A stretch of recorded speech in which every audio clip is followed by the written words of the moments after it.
Hello, everyone, and welcome back to Perpetual Chess. We are joined by an illustrious guest who we will introduce momentarily. But first, I wanted to give a shout out to our presenting chess education sponsor, Chessable.com. Our guest just played a notable tournament where she had openings including the French Defense, the Nimzo, the Catalan, the Queen's Gambit Declined. Guess what? You can learn about all those openings and much more on Chessable. They have so many courses that you can choose from. You can check out some of my personal favorites. I'll link to that in the show description.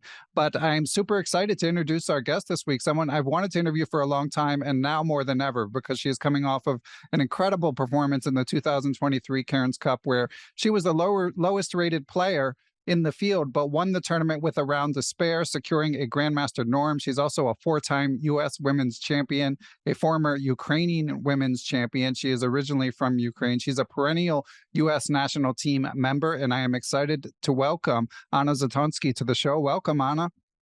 Yeah, hi, everyone. I'm glad to be here. Very nice to meet you, too. Yeah, super excited to chat with you because, Anna, on this podcast, I have the privilege of interviewing many accomplished professionals like yourself, but I also interview a lot of amateurs who are trying to get better at chess. I'm in my 40s, you're in your 40s. We know it doesn't get any easier as the years go on. And you had this standout performance against some of the best women players in the world. Did you have a sense going into this tournament that things might go your way? No, okay, it might go my way, but not that I didn't expect, of course, to take first place. And even top three would be like a dream for me. Yeah, because I had extremely difficult year. I lost so many points and rating points, and I was so happy to get back and to play my like good chess like I played 10 years ago.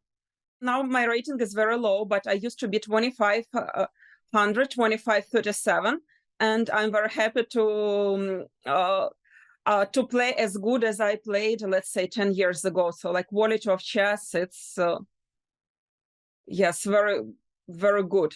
And did you, and we've all been there, by the way. I mean, I think that ratings might be going down across the board, at least at the non-elite level, but nonetheless, it's frustrating. Anna, did you do anything special to prepare for this tournament?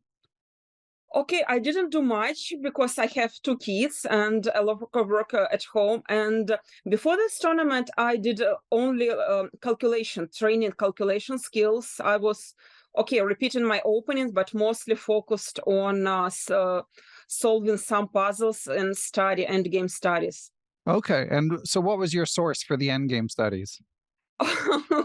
This was I think I have old book. It's like Vladmirov. It's 1001 chess study, and you can find okay, I like in the game study, but sometimes they were artificial, right? But this book goes like two pieces versus two pieces, like two white pieces versus two black pieces, and it goes like 2 with a 3, and it goes, I think, up to 7 for one side. I'm not sure actually, because I didn't solve this. I already solved all studies from this puzzle book years ago. But you went back and did it more? Yes. Okay, I did it like 10 years ago or more, and of course I don't remember all solutions there. Sounds familiar, but yeah. Right. Yeah, it looks vaguely familiar. So how much time were you able to do? Are we talking an hour a day, 3 hours a day as you did definitely more than an hour a day. And it also depends, but sometimes, like, say I got a call from school that kid is sick and you have to go to pick him up. And okay, the goal was 5 hours, but not every day I managed to do it. But 2-3 hours, yes, I was trying to do it, or more. Okay, and correct me if I'm wrong, but I believe your tournament preceding Cairns Cup was the World Rapid and Blitz. Did you have anything in between, maybe like a league game or anything like that? I played a tournament in Norway. I played American Cup, all of them without big success. Okay, so you've been in Norway, very nice tournament, and I played also in a league, an Austrian championship, and I played for German team. One game in Belgium for my Belgium club, Weersfeld, and in Netherlands. This was all this... yes, but just 1 or 2 games. Okay. So when you do start to ramp up and start to spend, sometimes 5 hours a day on endgame studies, like how far in advance of Cairns Cup did you start to do that? Good question. Maybe a month or more. Okay. But I would start planning, and I was like trying to analyze what I was doing wrong over the last year, why my rating dropped as that much. Yes, because I like last year was over 2,400, and now like beginning this tournament, I was 23, 27, I believe, right? Right. So I was like trying to change something in life, change something in routine, trying to think maybe more positively, more focused. Certain things I wanted to cut, certain things to change my beliefs a little bit. And so when you did this sort of comprehensive review, what stuck out? Was there anything that you felt that you like? I did change something. pegged? I did change something. Maybe it's like a little bit private things to talk. And I believed in myself much more so than I used to do. And like I was working on my self-confidence mostly. Okay. So yes, and when you're getting older, sometimes you're making so many blunders and you stop believing in your calculations. And you're playing game, you're afraid go in some sharp lines because you're afraid of blunder, one move blunder. And you need to, okay, even if it will happen to you, it will happen in 1 or 2 games, and the rest you will win. So I need to change this perspective, and also it's requires to change a little bit attitude to life. Also, in everyday life, I should believe more in myself. That was my feeling, and that I think I changed it a little bit, and like trusting in myself. So it's I think it's probably also helped me during the chess games. It's very relatable, Anna. I can definitely understand having those feelings. I encounter them myself. So was your decision to focus on endgame studies and calculation work, was that as a way to boost confidence? And was that sort of targeted based on your assessment of where your game was? Or is that kind of what you would do no matter what? No, this is also something rare. Before I was mostly focused on my openings, and I remember when I was 25 years old, I used to train my calculation skills a lot. Yeah, because back in these years you didn't have much resources. Now you have Chessable also, which I also use sometimes, and back in old days, it was very easy to calculate. It was something very easy to focus on. And now I decided to like recall this feeling and do something which I did when I was young. And this was my decision. It was my husband is my coach, and he's helping me a lot with opening, and I'm very thankful to him for this. But like training this calculation, it was my decision to focus on this field before the event, and I think it will help me more than maybe knowledge, like extremely deep knowledge on certain openings. Okay. Yeah. And for listeners, Anna's husband is 3-time German champion Grandmaster Daniel Fridman. So good person to have around the house, right? Yes, it's very nice. Like before the game, I have a problem on this line and this line. Could you please check it? And I know even if this line will not happen over the board, it's very nice to have this feeling. If this happen, like you are confident, you know what to do.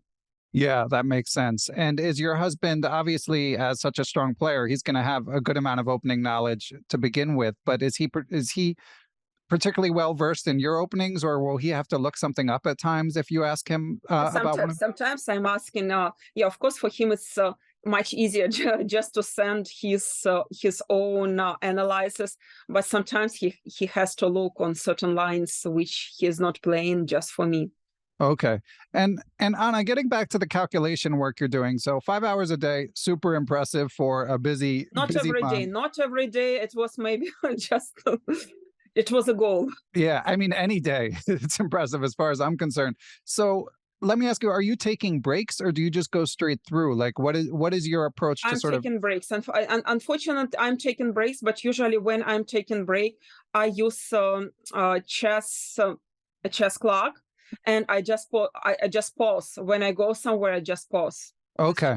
And do you give yourself a certain amount of time per endgame study, or how do you approach that part? Yes, okay, usually if I cannot solve it and I'm really frustrated, I think, okay, half an hour is like absolutely maximum. Okay. Maybe even less. If I'm not making any like progress, I have feeling that it goes my way and I'm like about to solve it, then I can think longer. Oh, wow. And when it's like absolutely, okay, I see it and no idea what's going on, so maybe it doesn't make sense just to look for the board for like 15, 20 minutes. And obviously you had great results in the tournament. Could you feel that the work made a difference on top of that, like independent of the results? Actually, I don't know what was like such a huge difference between my performance in comparison, let's say, in US Championship or Cairns Cup. And this is a huge mystery how our brains work. Right. And I don't quite understand. And I was trying to like during my Cairns Cup to do everything like round after round, like exactly the same routine was I had in first round and in last one, unfortunately not in round number 8. So what sort of routine did you do? I was waking up around 7, 8, and I went for a walk. In St. Louis, there's a nice park, very beautiful and very nice walk. So I was walking there for half an hour. I drank coffee and some sweets. I ate a little bit before the game and during the game also a little bit. I don't know. And then good dinner. Maybe it's not good for diet, but probably was good for chess. I don't know. Okay. And did your husband and family accompany you, or were you there on your own? No, I was on my own. Yeah. Okay. And obviously, you've competed with someone like Irina Krush so many times, and I'm sure a lot of the other competitors. Like, what is the balance, Anna, between sort of catching up with these people who are your professional colleagues and them being your competitors in this particular event? We have a very good relationship with each other, very nice relationship. And you can divide like chess game and like life. So we have I have many friends in chess world. And yes, okay, I'm not probably the best friends with Irina, but we like after the game, we were smiling to each other, talking about missing opportunities for both sides. So we have like absolutely normal yeah, and that was a long game. It was a long game. It was interesting. It was interesting. I could claim draw 3 moves earlier, but I don't know. I just gave a couple checks. And then I came home and checked what was in chess database, what was my longest game. And before Irina's game, it was a game versus Nazi by Kids, 129 moves. So I beat my record by 1 move. So you beat a few records this tournament. Yes, this is one of them. And I don't know, like I asked my father to check it, but I'm not sure. I think I played the longest game. That amount of moves I made in this tournament was highest, but I need to check it. Yeah, I read that your 4 black wins averaged over 60 moves each. Yes, and like a game with Irina probably will boost. Yeah, yeah, that's right. Yeah, that shoots the average way up. So obviously something like that requires a lot of stamina. Something, as we alluded to, we're both parents in our 40s. That gets harder. How do you approach that aspect? You mentioned going for walks. Like I guess 5-hour training sessions are a good start. But do you put any special emphasis on sort of making sure you can play well, like deep into a game? This I don't know. Like usually I'm playing like all my life. My strong side was concentration during the game. Usually I'm extremely focused. I don't see what's going on around. And if you see my pictures during the game, I have a completely different face expression. So I just like pictures from St. Louis where after the tournament and during the game. So I'm very focused, but this was in my entire life. Okay, so you think that's... I don't see what's going on around and just very focused during the game. And even you alluded to sort of having been in a slump prior to that, but your rating going down, it wasn't because you were blundering in the 4th or 5th hour. There were other factors. No, it was also like I made a lot of blunders. I just didn't see a board. I don't know, like some blunders in calculations and getting tired. There's many, like just plain worse. Yeah. And I thought maybe this is age and I cannot come back. And there is certain age, certain stage where you have to probably stop playing professional chess, right? Or you can play chess, enjoy the game, but maybe you will not play like for Olympiad and various like US championships. And I thought also before the tournament, is it at this point or not yet? Well, it's good that you work hard so that at least you can find out. I'm very glad. And this is not. And before the tournament, I had conversation with my friend who is like much older than me, and I asked him how was his experience, why he was, and if I have a chance, what he thinks, if I will work hard, if I have a chance, or if I don't have a chance. And this was very interesting to know. What did he say? An older generation. He also said he doesn't know, but like I should like really work hard. Yes, and change a lot of things. If I'm ready, if I can work hard, if I'm ready to do it, and if I have energy for this. And these answers, I also didn't have answers, so I tried, and I'm very happy. Yeah, it's a great story. It's really inspiring, Anna. And was it hard for you to find the motivation to work that hard leading up to this tournament? Okay, motivation was that I'm last in the tournament. I don't want to take last place. I don't want to lose many games. I like if you're 100 rating points lower than number 9. Yes, this was motivation for me. I had feeling that St. Louis Chess Club is doing so much for chess players. They treat us like celebrities. And I really wanted to prove that I deserve it. And especially also I had this feeling that they could invite another American player for the tournament.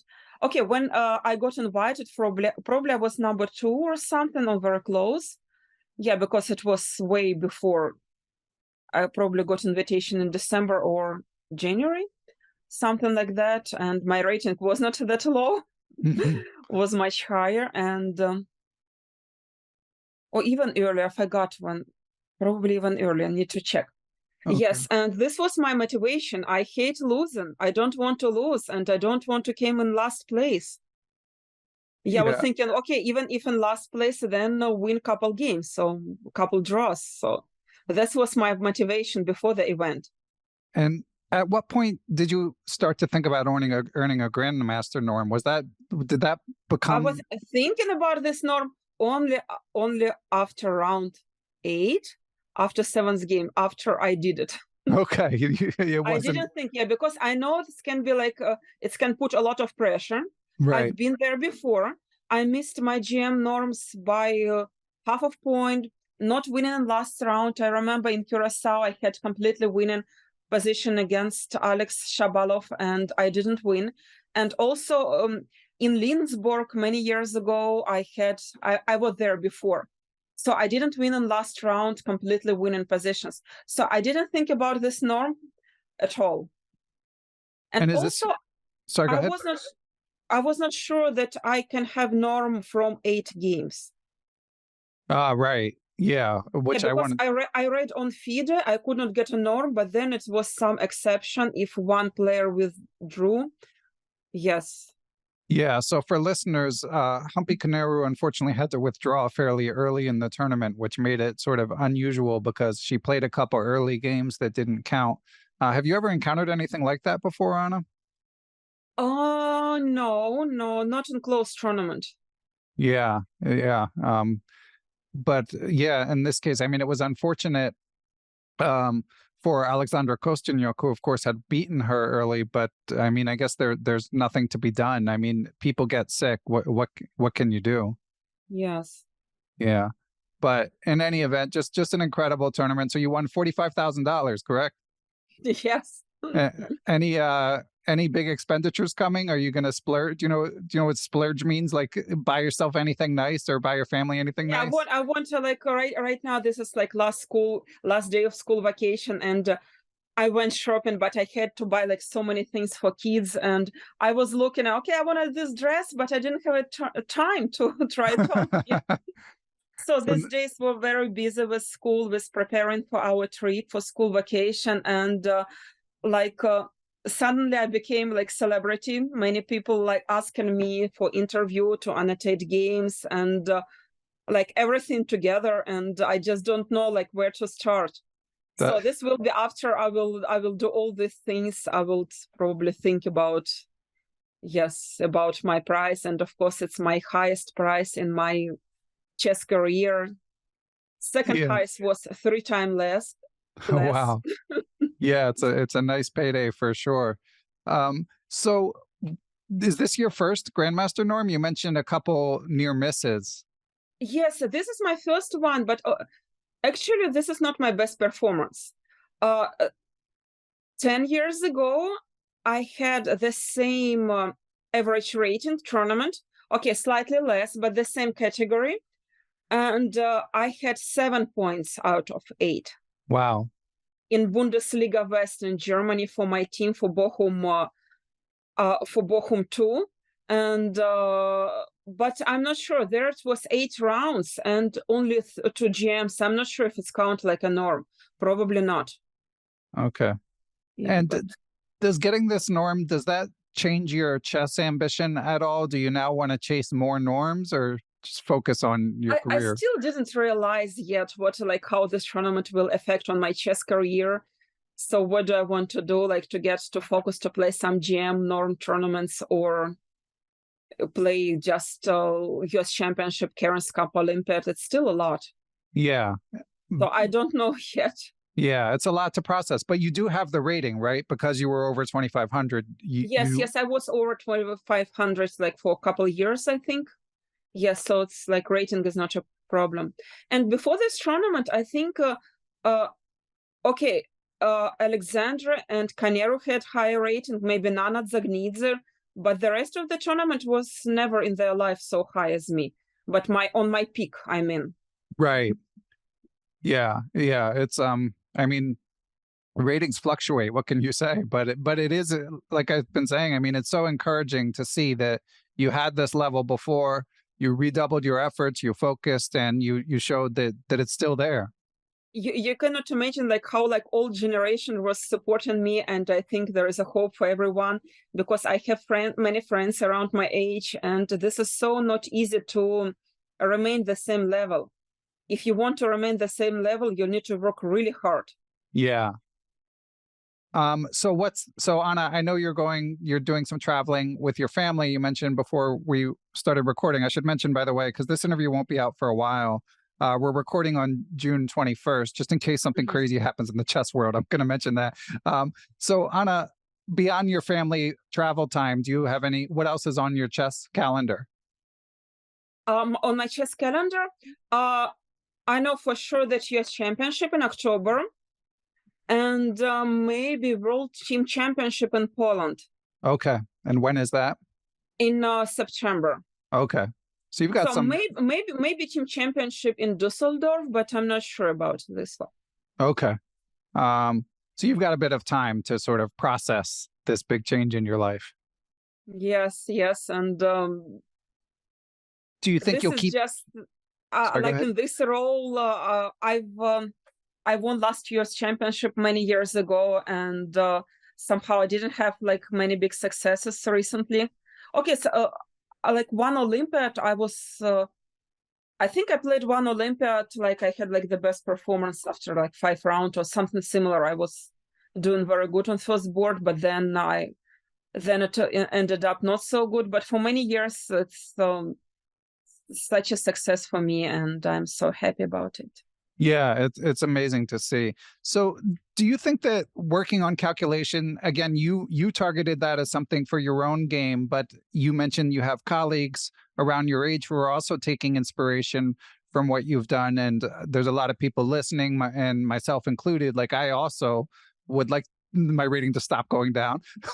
So I'm curious, do you think calculation is generally something that as you get older, you need to emphasize, or is it still too individual to say? I think we, like my father always told me, you have to like look inside yourself and see what helps you to play better. So I I still not like 100% sure if it was just training calculations or something different or anything else. You have to see you had a good tournament, and you have to analyze what you did there. So I think it's very important. And maybe so what is like comfortable openings, comfortable friends around, or anything what helps you to be in this good shape. Yes, this is very important. And many coaches said, okay, if you didn't play tournaments, just do some tactics before. Yeah. Like solving. And also I did tactics from computer as well. So I did like yes, a tactics trainer? Just tactics, yeah. Okay. Sorry, I was getting so this is not bad. This is not bad. If you don't know what to do, just train your tactic skills, tactic calculation. So this is always good before the tournament. For me, it's worked out. And like I said before, I believed in my calculations. And also, even in this tournament, I had some blunders, but it didn't cost me points. Like I missed some stalemate versus Bella Khatinashvili. And yes, I could draw Irina much earlier on move 32, and but still I draw like 100 moves later. Yeah, I saw the stalemate trick that you mentioned. Yes, thanks God I didn't see this during the game. Yeah, and I forgot to watch the post-game interview in preparation for this interview. Did you find out like while being interviewed, or how did you find out about that? While I think yes, an interview. Okay. So for listeners, it's a classic stalemate trick. One of these things where there's a couple pawns on the board, so you wouldn't necessarily expect that Anna's opponent could have sacrificed her rook and escaped with a draw. So yeah. But funny thing, I have seen this checkmate before. Not checkmate, stalemate before. Yeah. This is not something new for me, and I don't know how it happened. Huh. Did you play that move quickly, or did you? Yes, quickly. I would think that I'm winning, and I probably lost my concentration. I'm winning anyway, but any move, and I just didn't see it. And you didn't know. The worst is when you realize it after you move. That didn't happen, did it? Yes, can you imagine? I would definitely have something on my face. Right. Yeah. But luckily that didn't happen. Well, Anna, just an amazing tournament, and as I said, so inspiring. But I would like to discuss a couple other topics if you're up for it. Sure. Great. So Anna, I mean, you're from Ukraine. You're from Mariupol. Did I say that right? Yes. Okay. Mariupol. Which has been occupied by Russia, unfortunately, for close, I guess, about a year now. Over a year. Yeah. So are a lot of your friends and loved ones affected? I mean, they must be affected by this. Yes, my mom died 7 years ago, but my father was able to escape from Mariupol second day of war. But we have many friends who came to us, and my kids, now adults, of course, with whom I played chess when I was like 10 years old, maybe even earlier. Okay. So they were able to escape later. And right now I don't have like, oh yes, I just maybe one person who's close, who is still in Mariupol, but most of them was able to escape. They live in other parts of Ukraine. Unfortunately, some of them died.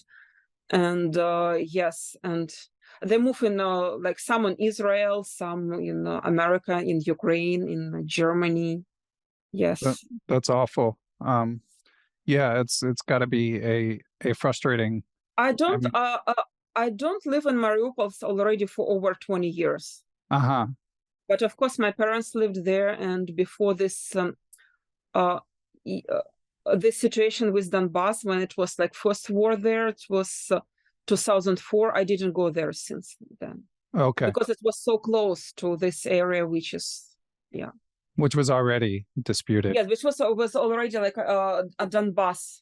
Yeah. Donbass area. Well, I'm glad to hear that your dad is okay. Did he stay in Ukraine? Do you mind saying, or? No, he's staying with us. He's staying like close. He has his own apartment, his new life, already. Okay. Oh, wow. And he's a master level player as well, right?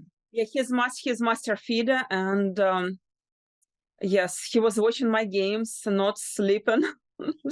Yes, watching carefully, probably was very nervous, and we always have this agreement that he will not watch my games, but I think he never.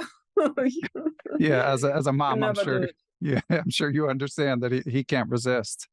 And what do you think of these discussions about how FIDE should treat Russian citizens and whether there should be a differentiation based on whether they're still playing for the Russian flag? I know that these are complicated topics, but I feel like someone like you, originally hailing from Ukraine, like your opinion should carry a lot of weight. Okay, first of all, I think Russia should be excluded from any team events. Like no team events for Russia. And this is also mixed feelings. We have like many friends from Russia who immigrated, who was able to escape war. Okay, not war, who was able to escape draft and who was willing, who is like helping Ukrainians, and how you can ban them from playing chess. I know there's for some GM, he came to like Ukrainian, other GMs, I'm sorry, I cannot look in your eyes. What happened? What is my country doing? I cannot stand it. I will never come back there. Yeah. So you're not supposed, you want to treat such people with respect. You want to let them play chess. Yes. And I don't know, there's like, what is like right solution, but there is still like people who is playing with Karyakin in the same tournament, who is like huge supporter of war in Ukraine. So this is just unbelievable to read, to listen what he's saying. I think he should ban from chess forever. Yeah, I agree. And Irina Bulmaga had a post discussing that. I don't know if you saw it. I didn't read, but I think I remember it was very, very good post. Yes, I didn't read it like from until the end. Yeah, it's sad to see, and then you have people like the Muzichuk sisters who often are not able to play events because there are Russians. They declined because of like Russian participating. I don't know like what is like rules, like if Ukraine allowed to play or not. Yeah, I'm with not Russians in the same tournaments. Yeah, I'm not sure either, but anyway, the bottom line is it would be great if this conflict could end and then we could focus on chess. And I think like Russians who immigrate to Europe, who just like trying to change federation badly, who said like who has relatives and parents in Russia, but still they're saying that they're supporting Ukraine publicly. I think why they should be banned from like chess tournaments. You think they should not be banned? You're saying? The people who immigrated from Russia and who publicly supports Ukraine probably should play chess, continue playing chess. I think this is my opinion. Yeah, like I know Maria Emelianova, who's a photographer for chess.com. Yes, I know her very good. Yes, I mean she's devastated by her country's actions, and I know. Yes, exactly. Of course, she should continue playing chess. Yeah. Yes. Yeah. People like her and many other Russian GMs. And like I said, that there is a tournament where Karyakin organizes this tournament. I think this is a shame to play in the same tournament with Karyakin. Well said, Anna. Well, let's move on to brighter topics. So you as we mentioned, you have two kids, come from chess roots. Your parents were chess trainers. Your husband is a grandmaster. So we have a question from a Patreon supporter of the podcast, David Lazarus of the Westfield Chess Club. And he's just wondering, as a parent who's a great chess player, how you present the game to your own children, Anna. Yes, my daughter knows rules, but she doesn't play. But my son began playing this April. Okay, he played before, but online, and won a small tournament in Latvia. But now he's very active. He played about 5 tournaments. And yes, like I am trying to train him, but I am mom. I think I need to get another coach for him. Yeah, it's funny how that works. You would think with 7, 8 national championships between dad and mom, you wouldn't need to hire a chess coach. But often kids, the last person they want to listen to is their own parents. But I was very surprised that my good friend Carmen was able to explain him. He was listening to her better than me. Yeah. Okay, of course, I'm coaching, I'm telling him what to do, how to solve puzzles and things like that. But I have feeling that maybe, okay, I will coach to him, but maybe it makes sense to have somebody else as well. Yeah, but he's enjoying playing and competing? Yes, he's enjoying. That's what I like. He's, like I said, that he's sitting on the same place more than 5 minutes and thinking. Yes, so this is really something I enjoy as a parent, as a mom, and yeah, it's fun when they carry on the interest. and let's say he's at home. All kids are very crazy about iPads, about computer games, and my son is playing chess on computer, so I like it more than some, I don't know, random game versus shooting games, which I don't like also.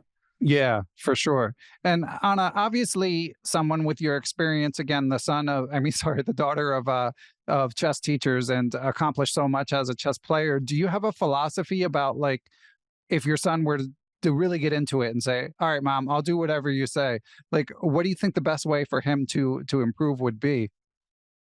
Okay, the best way to improve? Yeah. To analyze games and take seriously what I'm saying to him, and think longer than 2 seconds on each move. That's a good tip. Maybe 2, 3. This is yes. This what definitely I will remind him to do, and focus better. We will go through some openings because he says he has his own strategy. Mama, you don't know, I have a strategy. That yes. sounds familiar. But he's improving. He's improving. Yes, and that's great to hear. And actually, we already set up time, so we had a couple lessons. I said, okay, we have this time from 1 to 1:30, but you have to listen. You have to listen to me. I'm not your mom. I'm your teacher, chess teacher. Yes, and it was couple times only, and I hope it's in summer when school is off, we will practice again these lessons. Yeah. So we are trying to be very serious, just a chessboard, nothing else. And I need to remind him, so I'm need to focus. They're your coach and not mom. That's funny. And growing up in Ukraine, obviously you were strong from the very beginning, competing in youth championships and so on. So what was your approach? Was it what you described, analyzing your games a lot? Were you reading a lot of books, Anna? Back, I was born in Soviet Union yet. We didn't have many books. It's not like in America you can get any book. And we had this chess informator. Of course, yeah. Yes, and I remember I had around me 20 of them, and I was just writing down. If you want, I can show you how it looks like. I was just recently going through. Oh, I remember informators. Yes, I was just writing games, going through games. I was playing French defense, and I remember Vaganyan games or Oli Drave, Bariev, classical games, go through them and writing them down, and then also go through them, analyzing them. And so this was approach. Computer was a couple years later, was helpful. And of course, practice, playing, motivation. I had huge motivation, but it's very easy was to get motivated in 90s in Ukraine. Mm-hmm. Because chess gave me really, really many opportunities in life. And you figured that out pretty early. Yes. I was also I was in university studying finance and accounting, but then I understood that with chess I can achieve much more. I can travel, and I wasn't even sure that I like it. This was probably main reason. Also, then at a certain point, I decided to focus only on chess. Okay. And also, I immigrated to America as a person with extraordinary ability in chess. This also, I'm very thankful to this. And even sometimes it's so hard to play, and sometimes it's very difficult to be competitive with chess players. I'm still very thankful for what chess gave me in life. Well said, Anna. And what contributed to your decision to emigrate to the United States?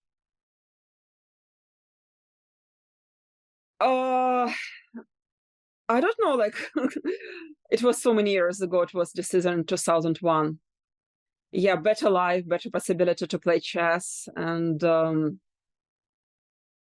there have been some epic stories told here on Perpetual Chess of people who emigrated from the former Soviet Union. Grandmaster Kaidanov and Grandmaster Yermolinsky have described sort of just, showing up. Maybe they know a chess player or two. Maybe they have a few $100s in their pockets, but just having to figure out like an entire new life. And those stories are some of my favorites that get told here. So I'm curious, Anna, like how much do you remember of your first days here? First days, I was very surprised, and I remember first couple months I was very unhappy because, without parents, and this is not easy. It's not like you came in America and you got everything. You got nothing, you have no money, and nothing. And and working hard, learning language. I remember I was trying to find job, and because I knew English, but not very good. And this was English from school, and maybe some sort of British English. And I called, and the person answers, and I didn't understand anything. I was like, what? What did you say? I was such a frustration, I was so upset, I remember. And first months, first years, it was not easy for me. And then I was playing chess, teaching chess, and then it was. And you said you were 22, 2001, is that correct? No. In 2001, I was 2001, it was decision to immigrate to America, but I immigrated in 2002. Okay. Yes. And did September 11th enter into the decision? Did that make you more nervous about it? I got really scary. Yeah. No. A decision was before September 11th. Yes. But did it give you second thoughts? Or second thoughts? Okay, I was scared, and I have never seen anything like this. But back in Ukraine, we didn't have we had internet, but maybe it wasn't so scary as in America by watching TV, being witness of such events. Okay. And what was so you described when you came to the United States, it's a struggle to get a job. You're not confident yet in your English. What job did you ultimately first get? Okay, just any job. I was looking at any job, and then but when I immigrated to America, I think I played one Olympiad for Ukraine. Okay. One Olympiad, I came back, played Olympiad for Ukraine, and I was so scared of this new life. But then I make decisions that I really want to start new life here in America, and I played a tournament in Lindsburg. Michael Korenman was organizing it, and I was later working there for their for his chess school, and then it was a program for American team. We were training hard. The goal was to get medal, and it was easy. It was some motivation. I knew that I could continue playing chess, that I can. I met good friends in New York, and it was very good, very important. Susan Porgal organized this program with Kasparov Chess Foundation, I think. Okay, anyway, Kasparov was around, coaching us, which also was huge motivation for me to.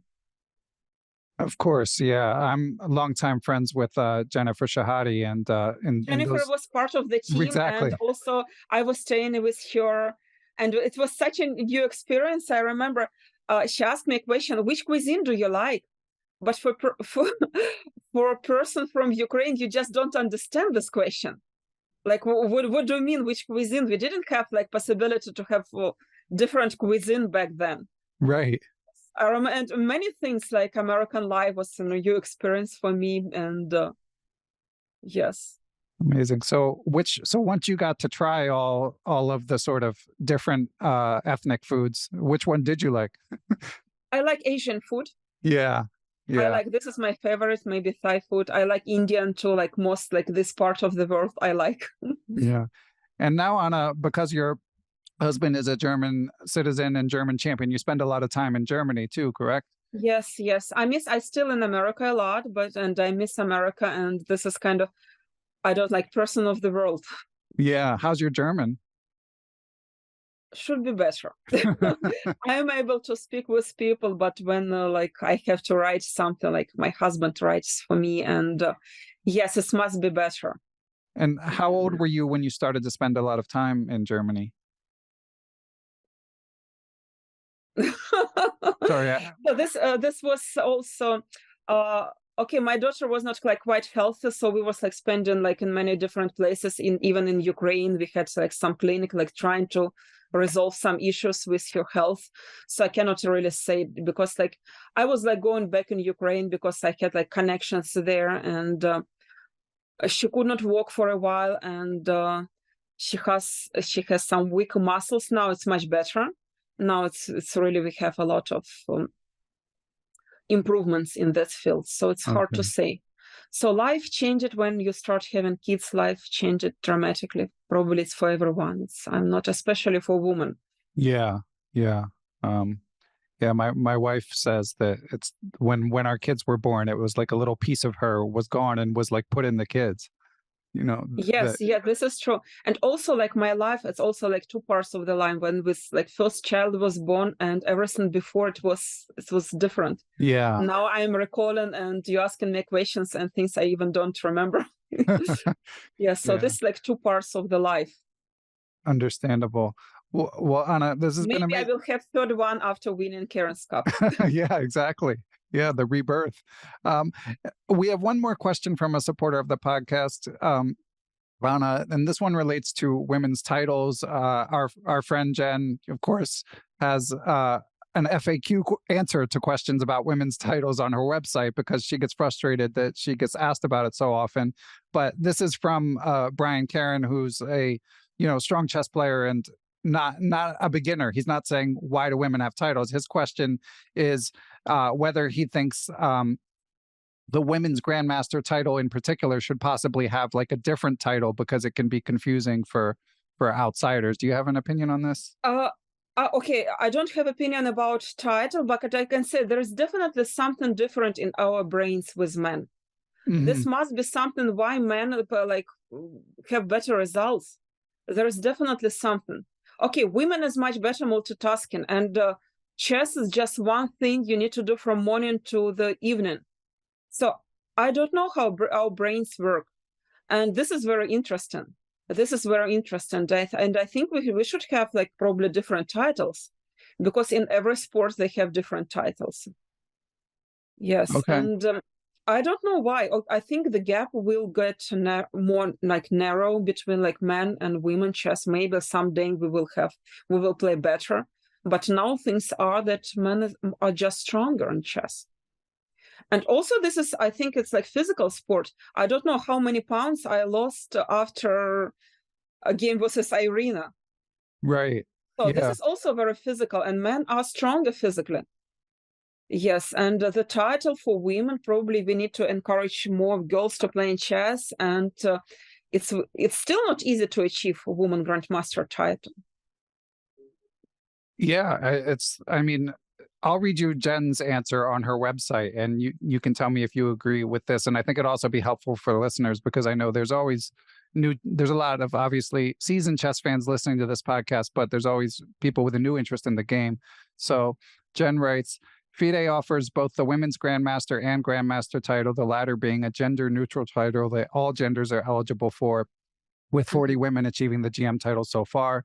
Both correspond to high levels of chess competence, with GM requiring a 2500 rating and WGM 2350. Chess is an international game. I think 23. I think 23, not 2350. Oh, okay. I'll have to tell Jen. Chess is an international... I need to check on FIDE now. Okay, yeah. You can check while I'm reading if you want, because we've got a few more lines. Chess is an international game, and women face different challenges to pursue mastery. Many women are justifiably proud of achieving WGM and its high relative rating and celebrate accordingly. Still, these titles cause a lot of confusion, and I rarely use mine in my own promotion. Could they even limit female ambitions by a false equivalency? I don't think so, because chess players are obsessed with rating and very aware of the difference between 2300 and 2500. And Jen says, my ideal solution would be to gradually merge the IM title, which is a gender neutral one, and the WGM title, so that a woman can decide which one to display. And she says, similarly, the FM and WIM titles could be merged. What do you think of those suggestions? I don't know. So maybe it's a good idea, because it's like IM is very close to woman grandmaster title. And I don't know, it doesn't upset me to have woman grandmaster time, but a gender neutral also, I think, possible. Yeah. Well, we want you to get the GM title anyway, Anna, now. Yes, I want, and I wanted to. Yeah. I mean, you've got to do it for all us 40-year-olds, all us 40-somethings. Like, even like 30 years old, they're like coming to me and say like, wow, you're just example. I think you're 32. Why you are saying this? You're so young. Yeah, well, I mean, the way the chess world is changing, I can understand being 30 and feeling old, you know. And yes, especially like playing US championship. So we have so many strong girls under 20. Yeah, which is a good thing, you know. And yeah. But when you're playing, you're feeling like I'm so happy that Irina is playing and playing very good and in the same tournament for so many years. Yeah, she's doing great. And Anna, so you've got a bit of downtime before your next tournaments. Do you think, like, will you carry the momentum and keep training, or are you going to take a little break? I want to keep training. Unfortunately, after the tournament, I didn't have time. And even if it's school vacation, I will try to find time to keep. Yeah, because I think it's very important to keep like brain exercise. Yeah. So I think this really helps. This really helps. And one of the reasons why I dropped so many points, maybe I just didn't do enough work. Okay. So more endgame studies, or do you think you'll switch it up? I would probably go like through like real endgame study, like some theoretical endgames. Okay.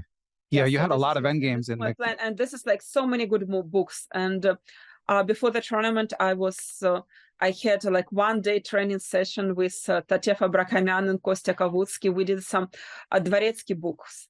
Oh, so this one is a really good one. I want to buy and go through this book. The endgame manual? No, that's Reassess Your Opponent's... Recognize Your Opponent's Resources. Recognize, yes, yeah, this one. So many good ones. Well, Anna, again, thanks for the inspiration. Do you have anything to add before we say our goodbyes? It's been. Yeah, I'm very glad to be here. Thank you for the interview. And I don't know. I'm not good in speeches. I didn't prepare well, so maybe there is something I need to also learn. No, you've done great, and thank you. We'll definitely be rooting for your continued success, Anna. It's been great to chat. Yeah, thank you so much, Ben, and thank you everyone for listening. And good luck in chess. You enjoy your game. So this is, I think, the most important part.